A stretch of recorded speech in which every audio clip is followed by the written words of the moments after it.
Here's what I'm learning. I'm learning that the greatest temptation, if you are in a position of authority, the greatest temptation you have when you are in authority is the temptation to exploit. It's the temptation to exploit. And the greatest temptation you and I have, in the places where we are under authority is the temptation to withdraw. The temptation to withdraw. And neither of these are life-giving. And what Jesus invites us to is a third option, and it's to flourish in authority. Let me break these down a little bit. If you think about it this way, whenever leadership or authority is applied in the absence of humility, it leads to exploitation. Whenever a leader is not willing first to get low and allow a greater authority to define how you wield your authority, you will wind up exploiting the people you lead. This will happen in your marriage. This will happen in your relationship with your kids. This will happen at your job. You will exploit. Intentionally and unintentionally, you will exploit. One of the ways that I fell to this temptation happened recently with a decision I was making with my team. So I lead a team of 35 folks who lead Oakley as a community, as a campus.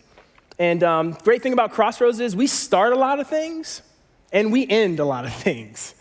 And this was one of those conversations around what do we start, what do we end or redirect for some places that we're going next. And in the midst of that, I had already made a decision on one area with the people who lead me above, saying, hey, I'm gonna go after this one, and we're gonna make a change there. And so when I went into the team kind of conversation with my team, I framed it up as, all right, guys, what are the places where we should be making choices? And one of the things that I said is, I think we should make the choice to end this thing. And my team went on to give me great reasons why that was a really bad idea. A really bad idea. And you know what I did? Based on all those great reasons they told me, you know what I said? Well, we're doing it anyway. Now, I know I'm the only leader who's ever done that. I know I'm the only person who's ever used my authority poorly that way, but just give me grace as I'm honest with you. I did that. I was like, well, we're doing it anyway. Now, why didn't I want to get low? Why was that hard for me? Two reasons. Number one, Paul put it this way. He said, do nothing out of selfish ambition or pride, vain conceit. Now, part of this that my team didn't know was I was operating out of pride. Why? Because I had made some commitments above me and I wanted to save face. I didn't want to have to go back to my bosses and say, hey, after my great decision, my team talked me out of it. They know better than me, so we're going to change the decision. I didn't want to do that. I didn't want to do that. So in that situation, I was going to be an exploiting leader, basically saying, I hear what you're saying. Those are good reasons, but I'm going to do what I want to do anyway. Thankfully, I didn't do that. But I operated that way because the greatest temptation when you're in authority is to exploit. And when you exploit, you're always doing it to protect yourself. It's always a move to not get vulnerable when you exploit. Now, on the other side of that, the greatest temptation when you're under authority is to withdraw. It's to do what Wendell Berry said and basically say, I'm withdrawing from this authority because I know better than you how to do this. I know better than you how to run my life. I know better than you what should happen in this situation. And man, don't we all have experiences like that? You know, one of the things for me that I'm preparing for this week is a conversation where I'm choosing not to withdraw, but to engage with the authority over me. So a decision was made. I wasn't there when the decision was made. And I disagree with the decision as I heard it, but I also don't know all the information about how the decision was made.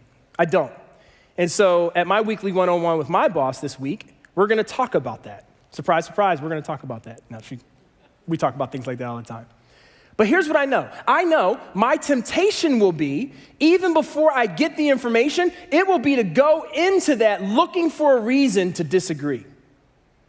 Looking for a reason to say, see, that's why I don't think that's a good decision. And here's what I know. I know that when I do that, that's a choice to not risk the vulnerability that comes with following through on that decision. And so instead, one of the reasons I'm saying it to, a couple thousand of my closest friends is to hold me accountable to it.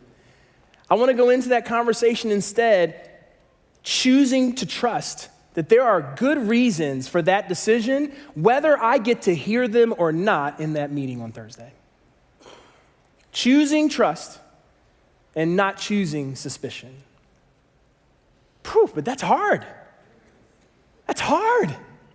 And yet, what I see in the Bible, what I see here is it's the way that we flourish. The way that we flourish in authority is when we actually recognize that humility is required to wield it well, and humility is required to get low and come under it well. And in fact, both require us to get low. Both require us to be in a place of humble dependence. Because man, who of us wouldn't agree that authority is good in concept, but it's really, really hard in practice?